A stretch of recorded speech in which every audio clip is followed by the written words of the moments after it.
All right. Good afternoon. Matt, kick us off. You got nothing? I had nothing to start with. Okay. What do you say? All right. Well, let's start with Ukraine today.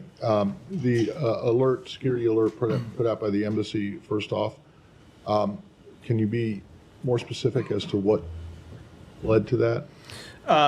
So you're right. You saw the security alert that went out early this morning, overnight our time. The embassy put that alert out based on a possible threat of a significant attack on Kyiv, something that we take very seriously and led to the temporary change in posture at the embassy. We expect the embassy to return to normal operations tomorrow. I can't get into obviously the specifics of the threat, but it's something that we always monitor closely. We take the safety and security of our personnel it's very important to us. We take it extremely seriously, and that's what led to the change in posture today, and we expect it to resume normal operations tomorrow. Okay. Well, did this threat materialize? Given the time there now, it's after dark now. So I'm not aware of any significant strikes that have happened yet today in Kyiv, though, as you know, Ukraine has been the subject of incredibly tragically significant strikes over the last few days, and there's always a threat to more strikes. We base our security posture based on the best assessments we make of all the information available to us, and try to be incredibly cautious to protect our personnel. All right. And it didn't actually result in the reduction of any staff, right? No one has left Ukraine as a result of this. There were just people that were going to come into the office that didn't come into the office today, and we expect them to come in tomorrow. Okay. And then on the landmine decision, what can you tell us about that? So I can confirm, as you heard the Secretary of Defense speak to earlier today, that we are providing the Ukrainian government with non-persistent anti-personnel landmines. We have been providing them with anti-tank landmines for some time, but this is the first time we are providing them with anti-personnel landmines. There are a few things that I think are important to note about this new provision of equipment to the Ukrainians. One is that, as you have heard the Secretary say many times, we always adapt and adjust our policies based on real-world events. And the real-world events that we have seen are Russian advances, specifically Russian infantry advances in eastern Ukraine. And these non-persistent anti-personnel landmines are designed to blunt those types of infantry advances. They are very different from the landmines that the Russians have deployed and that you have seen other militaries, including our own military, deployed decades ago. The landmines that the Russians have deployed in Ukraine, and there are somewhere around 2 million landmines that the Russians have deployed, will remain a threat for decades, can go off at any time and harm not just soldiers, but civilians, and will long outlast the conflict. What that means is they are battery powered, and they have a battery, and they can be set. The battery will expire somewhere between 4 hours and 2 weeks, at the most 2 weeks from when they are deployed. So the landmines will be deployed, and then within 2 weeks, if they have not been detonated, they become inert. So they will not pose a threat to the civilian population at the end of the conflict. Now, that said, they also have a high metal content, so they're easy to detect and easy to remove.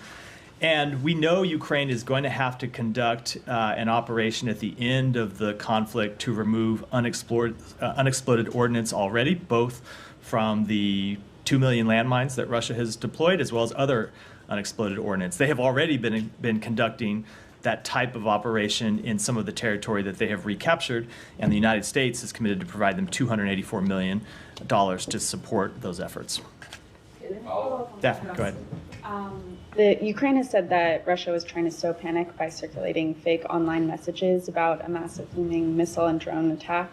Was the temporary change in posture of the embassy a result of those messages online, or was there something more that the U.S. I'm not going to speak to the information that we rely on to make our security assessments, but we always base those assessments on a broad range of factors, and we look at a number of sources of information, including open source information, including intelligence information that we have, including information that we get from our partners, and we make the best decisions possible in real time to try to protect our personnel, and we'll continue to do that. Okay, and then Ukraine has reportedly fired a volley of British Storm Shadow cruise missiles into Russia today. Do you have any information on this? Was the U.S. given a heads up? I can't speak to that. I can't confirm it. Alex, go ahead. I'll come to you next, Jane. Clarify about what you know. Kyiv has been under attack, missiles, drones, for weeks or months, and recently, last week. So what new do you know? What do you mean, what new do I know? What is triggering you to take further steps? I'm sorry? What's different than Kyiv, what Kyiv has been seeing last week? So as you heard me say in response to Matt's question and in response to Daphne's question, we receive and look at security information from a number of sources and look at potential threats from a number of sources. We obviously don't disclose those publicly, not productive for us to do so. We had specific information that led to us to make this decision, but I'm not going to get into disclosing that here for obvious security reasons. But, and I don't think this should be a controversial statement, we have no higher priority than the protection of the Americans who work in our embassy, and we are going to continue to put their safety first. And it appears other embassies in Kyiv, Italy, Greek, and Spain, Spanish embassies also are not operating today. Is there any coordinated effort? I will let those embassies speak to their operations. And what about American citizens living in Kyiv? Do you have any call on them? We have Kyiv is a do not travel area for American citizens. We have long said that American citizens should not travel to Kyiv. That advice has not changed. Thank you. Please come back to me later on South Caucasus. Okay. Can I just follow up on the use of UK supplied Storm Shadow missiles? Sure. Is Ukraine discussing or consulting or informing the US of use of missiles provided by the UK or the US? So we consult with the Ukrainian government, the Ukrainian military, about a broad range of tactics that they can use to defend themselves, but I'm not going to speak publicly to the use of another country's weapons, not U.S.-provided weapons. I will defer to the governments of Ukraine and the UK to speak to that. Sorry, just to follow up on that, there are also reports that the US is thought to have provided navigational information for the use of those missiles. Can you confirm that? No, I'm not going to speak to that at all. Can you give us a readout of John Bass's meeting with the Ukrainian foreign minister yesterday? Who called for this meeting? What was the purpose? The Ukrainian foreign minister was in town, as you know, so the secretary saw the Ukrainian foreign minister last week when he was in Brussels, had a conversation with him about what we are prepared to do to ensure that Ukraine is positioned for success on the battlefield in 2025, how we can continue to support them, updated him on some very concrete steps that we are taking. And I think I'll leave it at that. The Ukrainian foreign minister was then in town yesterday. The secretary was not here. As you know, he was traveling back from the G20 in Rio. So John Bass took that meeting. But it was to continue those discussions about how we can support Ukraine militarily and how we can support them diplomatically. Can I switch to the Middle East? Sure. Can we just say I want Ukraine for one thing? Are you aware of this? No, you can't. I was saying no to Jenny. You can't. So All right, this will be really quick. But are you aware of a notification in Congress going up saying that you're going to cancel half of Ukraine's debt? About $4.65 billion. I am, and if you recall, when Congress passed the supplemental appropriations bill back in April, I think, forgetting exactly when, it contained a provision for us that allowed us to provide a certain amount of economic assistance to Ukraine, and some of that economic assistance was provided in the form of loans, and we had the option under the bill to cancel those loans at our discretion, and then Congress has the option to pass a resolution of disapproval to overturn that cancellation. So we have taken the step that was outlined in the law to cancel those loans, provide that economic assistance to Ukraine, and now Congress is welcome to take it up if they wish. And if they do pass something, a resolution of disapproval, then it won't happen?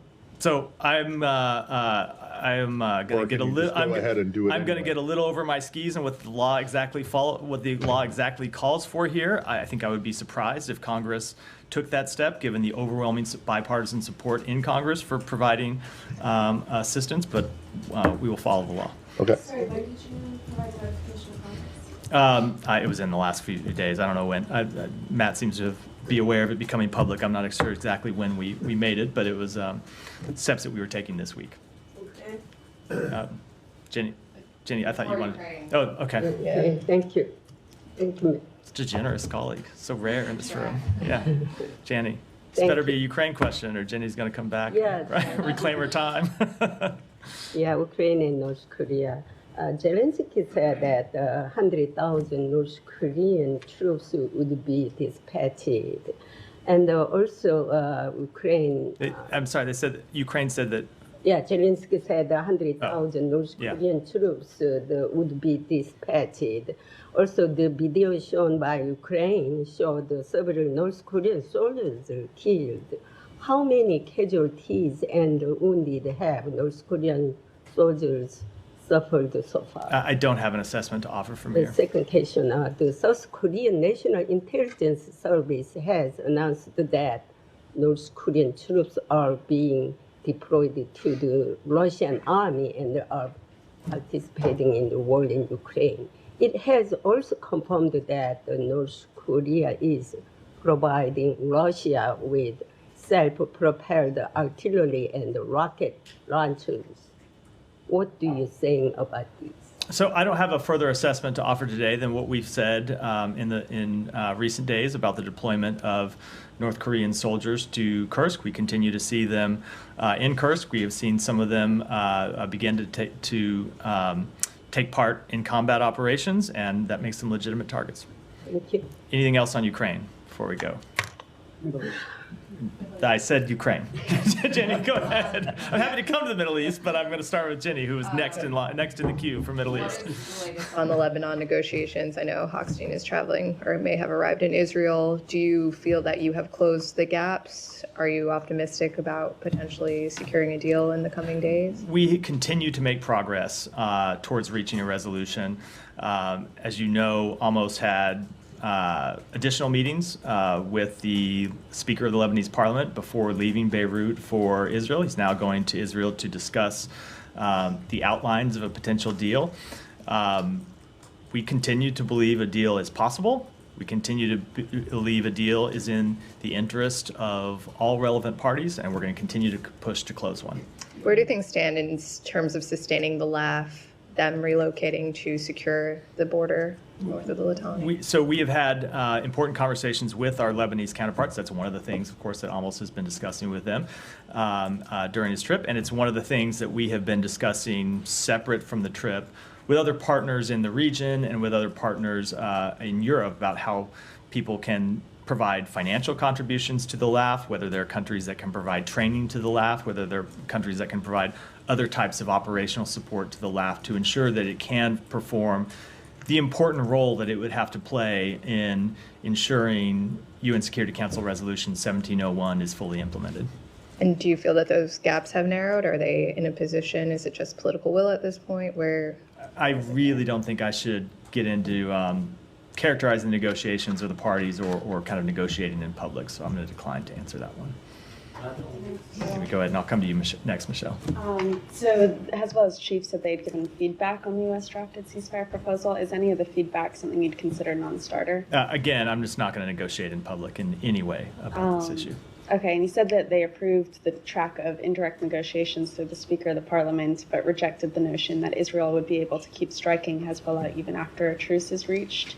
Is that something you find workable? I think, again, I'm going to rely on my previous answer. Just look, when it comes to any of the underlying provisions of a potential deal that we're still trying to get over the finish line, I don't think it helps for me to in any way comment on the shape of the deal in public when we have a special envoy who's in the region trying to negotiate those issues and get to the finish line now. Okay, and the Senate is due to vote later today on 3 resolutions of disapproval that could block offensive weapons sales to Israel. Backers say that Israel must do more to protect civilians and that the U.S. should not be complicit in human rights violations. What's the administration's position on these resolutions? So I would defer to the White House to speak to administration position. I don't know that they've issued a statement of administration policy, but when it comes to the underlying issue involved here, we continue to support Israel's right to defend itself. We continue to see a significant threat from Iran, both directly. We've seen Iran launch 2 rounds of attacks against Israel, and indirectly through its proxies in the region. Okay, and then just on the UN Security Council vote this morning, your allies, France, which has hostages held in Gaza, and the UK both said the resolution firmly calls for the release of hostages. And to most people reading it, there's little difference between this language and what you abstained on in March.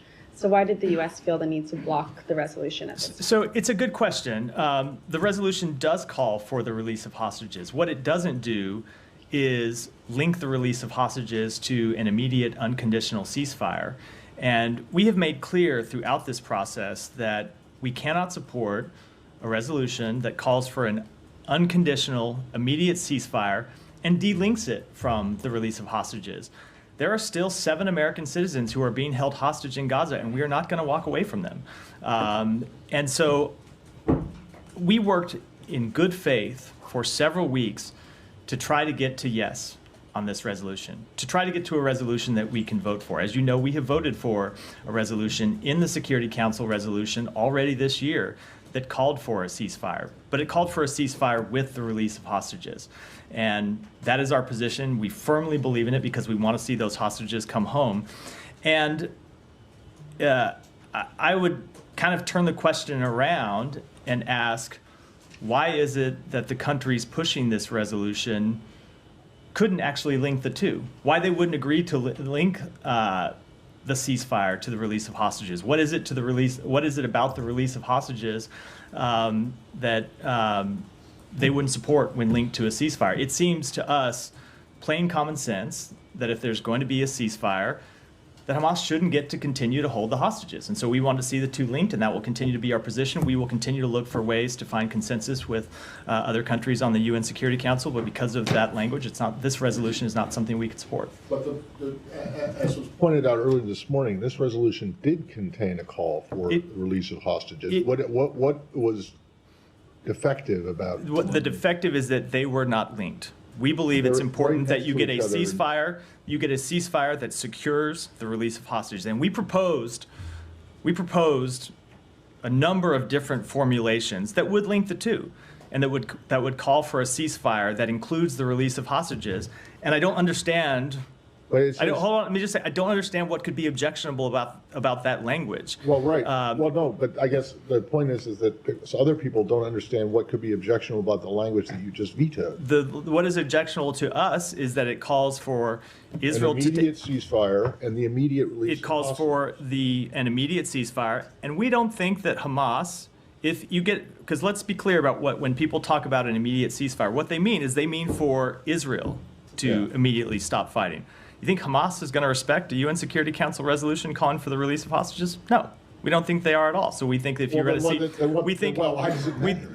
because we think they ought to be linked together, because then you get international support. Hold on, you can get international support, get the backing of every country in the world behind this proposal, behind this position, which is the one that the president outlined back in May, that we did get a Security Council resolution that we supported. I think that's an incredibly powerful way for the world to speak, and we're disappointed we couldn't do it here. Well, yeah, okay, but so what would have been, I guess, would you prefer that the hostage release be put in the sentence before the ceasefire? We think it needs to be linked together, that the ceasefire... But how much more linked can they be? You could say, so we put together a bunch of different, a bunch of alternative formulations of the language. I'll just give you one here. A ceasefire that secures the release of hostages. A ceasefire and you proposed that language and people... Maybe not that exact language. We proposed a number of different formulations of the language that were not accepted. And I, for the life of me, can't understand why they weren't accepted if the parties backing the resolution really wanted to get to something that could pass the Security Council. Michelle. Yeah, thank you. I have a couple of questions on Lebanon. Do you think that Israel has achieved its military goals there and they're ready to withdraw? So I will let Israel speak to assessing its military objectives. I will say that on behalf of the United States, what we have seen is them accomplish a number of important objectives when you look at what they outlined at the opening of this conflict, when they said they wanted to go into Lebanon to clear out Hezbollah infrastructure close to the border. We have seen them over the course of the last couple months really be quite effective in clearing out Hezbollah infrastructure close to the border, which is why we believe we're in the place that we can get a diplomatic resolution now. They have pushed Hezbollah back, and I think it's important to have a diplomatic resolution that allows the Lebanese armed forces to come in and effectively patrol the area close to the area in southern Lebanon to prevent further Hezbollah, or I should say a return of Hezbollah forces. And do you have any guarantees from Israel that they will withdraw from the south? You know, I'm just not going to, that gets to the underlying issues in the proposal. I'm just not going to speak to them here while it's still under negotiation. And what role will the U.S. play in this agreement? Are you ready to send American troops to Lebanon to observe the implementation of the deal? So, I respect the continued attempts to get me to talk about underlying issues in the proposal, and you should not read one way or the other my refusal to comment on them to be an endorsement or a rejection of any of the things that are put before me here. It's just I'm going to draw a bright line that when it comes to this proposal that's under negotiation now, I just don't think I should be commenting on it. Finally, how will the U.S. guarantee that Hezbollah won't receive arms from Iran through Syria in the future? So again, there's a proposal that we are working that I'm not going to comment on, but of course, the supply of arms through Lebanon is through Syria into Lebanon is something that has been a great source of destabilization for Lebanon and has been a source of great destabilization for the region. It's something we're incredibly focused on. Thank you. Yeah, go ahead. Thank you.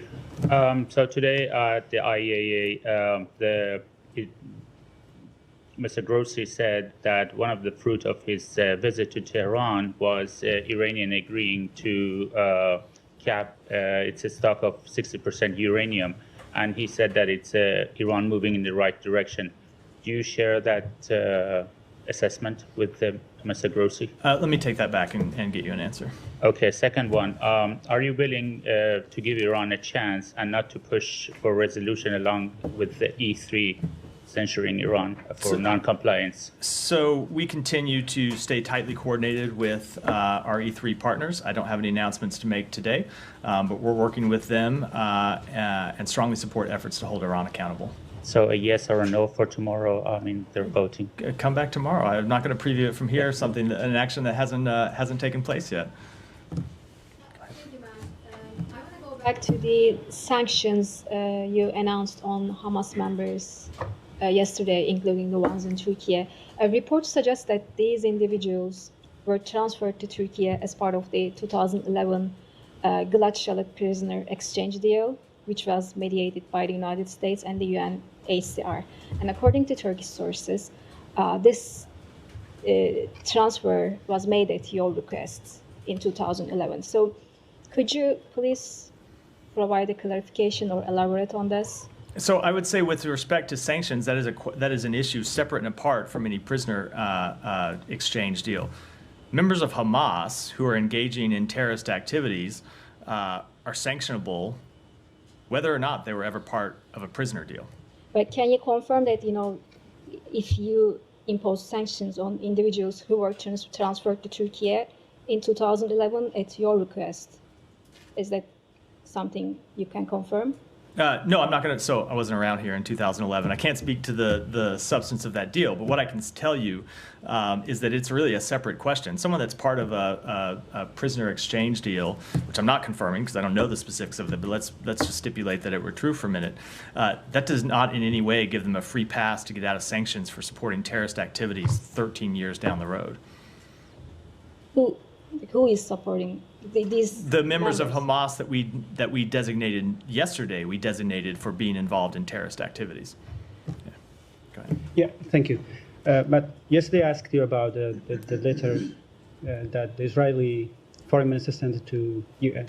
And soon after, yesterday, Iraqi Prime Minister chaired an emergency meeting, ministerial for national security. And in a statement, publicly, they said that we do urge the United States, in cooperation with Iraq, to take decisive steps under the third section of the strategic framework agreement between you and Iraq to help Iraq in self-defending and counter these threats on Iraq, which he means threats coming from Israel.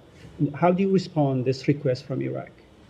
So I'll take that back and get you an answer. I have not reviewed that specific letter. And then there are reports in the region that said that the United States has informed Baghdad that Israel's strikes on Iraq are imminent. And you are exhausted from all the pressures you have put it on Israel to not attacking Iraq. If the Iraqi government is not taking swift actions against these militia groups, then Israel will attack Iraq, and you are no longer be able to stop them from doing this. I'm just not going to comment on speculative reports in the press. Yeah, go ahead. Thank you, Matt. It's now 296 days since Israeli forces killed Hindu the medics sent to save her family members. What update do you have on this investigation? I don't have an update today. Okay, so if there is no update on the case that's 296... Well, but remember, I mean, the reason we don't have an update in the case, I think you know, the last time we talked about this, I talked to you about what we had found in talking to the various parties in the region, which is the Israelis say that they reached out to the relevant NGOs for information. The NGOs failed to provide that. I can't speak on behalf of either the Israelis or the NGOs about what is true and what isn't, but that's what we've been told by the parties. Right, yes. And as we've discussed, when we reached out to those parties, they... Correct, and I can't speak to the veracity of that on behalf of either party. Right, but given this uncertainty in the air of weapons that the U.S. has sent to Israel, how can the U.S. be prepared to send more of the same rounds Israel reportedly used to kill Hindu if all these days later it can't get to some sort of conclusion on such a well-known case? Well, again, I'm just with respect to the premise, I think there is an underlying factual dispute that I can't speak to. So I think we need to let's set aside the premise of the question for a minute and just get into the overall question. We continue to support Israel's right to defend itself against a persistent threat from Iran and Iran's terrorist proxies. Now, at the same time, we continue to insist that Israel take all precautions to minimize civilian harm, to protect civilians. And I do think it's always worth pointing out that they are operating in a really unprecedented battlefield where they're having to fight against a terrorist enemy that hides behind civilians and hides underneath civilian homes and buildings. It doesn't minimize Israel's responsibility, but it makes it extremely difficult. But this dispute is the point, is not like the factual dispute is something that is of concern to the U.S. if it is giving weapons to a country for which it's unclear what happened when they killed civilians. Is that not kind of the point? So the factual dispute with respect to this one incident, but there are a number of incidents of civilian harm, of course. This has been a tragic war, a horrific war that has left thousands and thousands of civilians dead. And the human toll has been an absolute catastrophe, which is why we continue to insist that Israel do more despite the tough conditions that they face. But it's also why we have put the diplomatic efforts of the United States behind trying to end this war and trying to get a ceasefire that would lead to the release of hostages and would lead to an end of the suffering of the Palestinian people. And that's what we're going to continue to try to do, because this human toll has really been horrific, and because we want to see a lasting security situation that doesn't just end the war for a week or for a month, but that provides lasting security for both Israelis and Palestinians. So you talk about these broad efforts to, encourage the Israeli government to minimize civilian toll, as you say, in a tough environment. How can the government take these suggestions or demands seriously if they are in effect suggestions? For instance, we saw last week, after a 30-day deadline that the U.S. gave Israel to improve conditions in Gaza, 8 humanitarian organizations found that about 15 of those demands were failures or were insufficient. Let me just cut you off there before, because I know it's a long question, but if you're referring to the scorecard that humanitarian groups put out last week, there were a number of, you just look through, they went through and had like red light, green light, they had a number of different assessments. There were a number of those that were just factually wrong. For example, they said that the Mawasi humanitarian zone had not been expanded. In fact, it has been expanded by around 25%. They said that there had been no progress on humanitarian pauses. In fact, pauses are being instituted. Now, we want to see pauses longer, but it's just there are some factual things wrong about that scorecard. So we got to set the record straight before going off the question. But so was that deadline for progress or for achievements? The deadline was to see both, in fact, and we did see significant progress, and we saw new achievements at the end of that letter. I think that people have, in some senses, misunderstood why we sent that letter. We sent that letter to introduce a sense of urgency to the situation and to produce action, and it has produced action. We have seen Israel take steps. 12 of the 15 areas, and I went through some of those the last couple days. I don't think I need to go through all of them here again, though I'm happy to if I need to. And there are other things that we continue to press them to take more progress on. Now, what we really want to see is that progress actually translate to results on the ground, which means trucks getting to people, and they're having to get to people in a difficult security situation where trucks are being looted, and we want to see it sustained, and that's what we continue to focus on. So for people in northern Gaza who are on the brink of famine, they're just supposed to look at this progress? So there have been trucks that have been going into northern Gaza because of the U.S. intervention in this matter, because of the letter that we sent. For weeks, there were no trucks going to northern Gaza. You were correct about that. And that's one of the reasons we sent the letter, because we found that situation to be unacceptable. And as a result of our intervention, Israel began to again allow trucks to go into northern Gaza, including in the areas where there's direct fighting that had been closed off for weeks. That happened because of the letter we sent.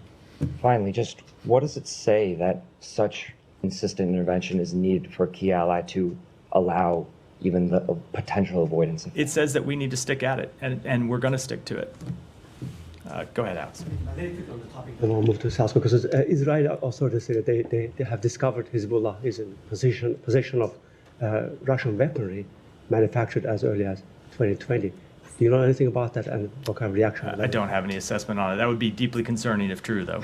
Thanks so much. To South Caucasus, there are concerns that John has ignored human rights calls, in terms of releasing political prisoners. Two particular cases I want to highlight. One is RFI reporter Farid Mehralizadeh has been jailed in Azerbaijan in May, and the government refuses to let him go. Do you have any reaction? We have made clear to the government of Azerbaijan that they need to respect the rights of journalists to go about to conduct their jobs. There was a letter written to the secretary from the Hill on behalf of Kubade Badoglu last week.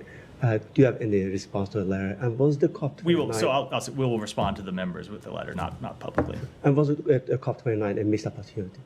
Was COP29 missed opportunity in terms of what? Getting releasing those political prisoners. So we continue to press on it. Our advocacy for human rights issues is not connected to any one conference. It's something that happens on a daily basis here. Started before COP, will continue after COP.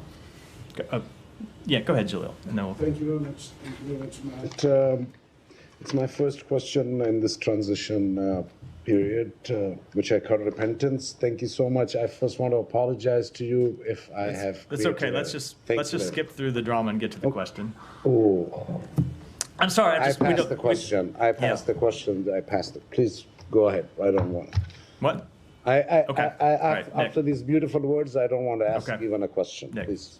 Secretary Blinken's on the Hill today. Do you expect him to testify before the House Foreign Affairs Committee in the coming weeks? So we have been in communication with the House Foreign Affairs Committee. As you know, back before Congress left for its recess, we made clear that the Secretary would be willing to testify, was willing to testify, would remain willing to testify, that they didn't need to send us a subpoena. He was happy to come testify voluntarily. We just had a scheduling dispute with them.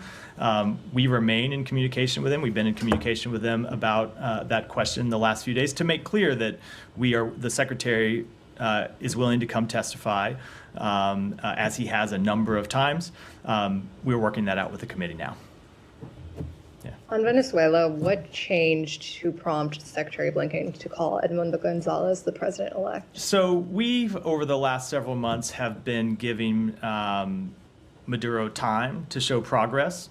Maduro came out and said that he won the election. Obviously, we did not see any evidence to support that and saw evidence to the contrary. And we have been calling on him for a number of months, along with other countries in the region, other countries around the world, to produce results. He has not produced the results. He has not produced the evidence. And so at this point, we thought it was appropriate to note that Edmundo Gonzalez not only won the most votes, but as a product of winning the most votes, is the president-elect of Venezuela. Does that have anything to do with the fact that we're in a 2-month lame duck period? And will we see any punitive measures on the Maduro government to try to force him? It has nothing to do with us being at the end of the administration. It has to do with the fact that we were letting some time go by to see if the international pressure that other countries and the United States were putting on Maduro would lead to a change in posture in his part. It has not, so we're going to call the facts as we see them. And in terms of other actions, as you know, we never preview those before we take them. Or I should say seldom preview those before we take them. Thank you, Matt. According to U.S. Congressional Research Report, Hezbollah continues to hold 13 out of 128 parliamentary seats and controls access to parts of Lebanon and operates inside the country with relative impunity. Given this U.S. Congressional Research Report, Hezbollah enmeshed with the Lebanese government, what is your response to concerns of the Lebanese people and the government responsible for providing Hezbollah terrorists a home base to attack Israel in a follow-up? I don't think there's any secret that we have been incredibly concerned about the role that Hezbollah plays inside Lebanon. And that's why you have seen us continue to support Israel's right to defend itself. It's why you've seen us continue to call for strengthening Lebanese institutions, and we'll continue to do that. Well, how can Lebanon be considered faultless given this congressional report? So what we are focused on is trying to get an end to the conflict and to strengthen Lebanon's institutions over the long term so Hezbollah can't play such an important role. I don't think it's appropriate to paint with a broad brush the entire population of Lebanon because there is a terrorist organization inside the country that has been holding their future aspirations hostage for a number of years now. So we're going to continue to work to try and reduce Hezbollah's power in the region. We're going to continue to work to try to cut off Hezbollah's funding sources, and we're going to continue to try to work for a secure future for the Lebanese and Israeli people. And what about the Lebanese government still allowing Hezbollah to exist in the government and not getting them out of Lebanon? I think allow is probably not the right way to put that, to frame Matt, the right way to frame. Do you want to come back to your question? Go ahead if you want to read. Born in the nursery, I'm born in the nursery of journalism, so please don't say drama. It's okay. Just if you have a question, I'm sorry. Yes, if you have a question, just okay. I only have two questions. One of them is that in Pakistan, recently this federal government organization issued that using a VPN is a sin. At the same time, the Interior Minister has said that any student who participates in the political rally of Imran Khan, their ID cards will be canceled, their admission in colleges will be canceled. Anything you have to say about this? So I'm not aware of those specific reports. We continue to believe it's important that Pakistan uphold the fundamental human rights of all of its people. Just one more, sir.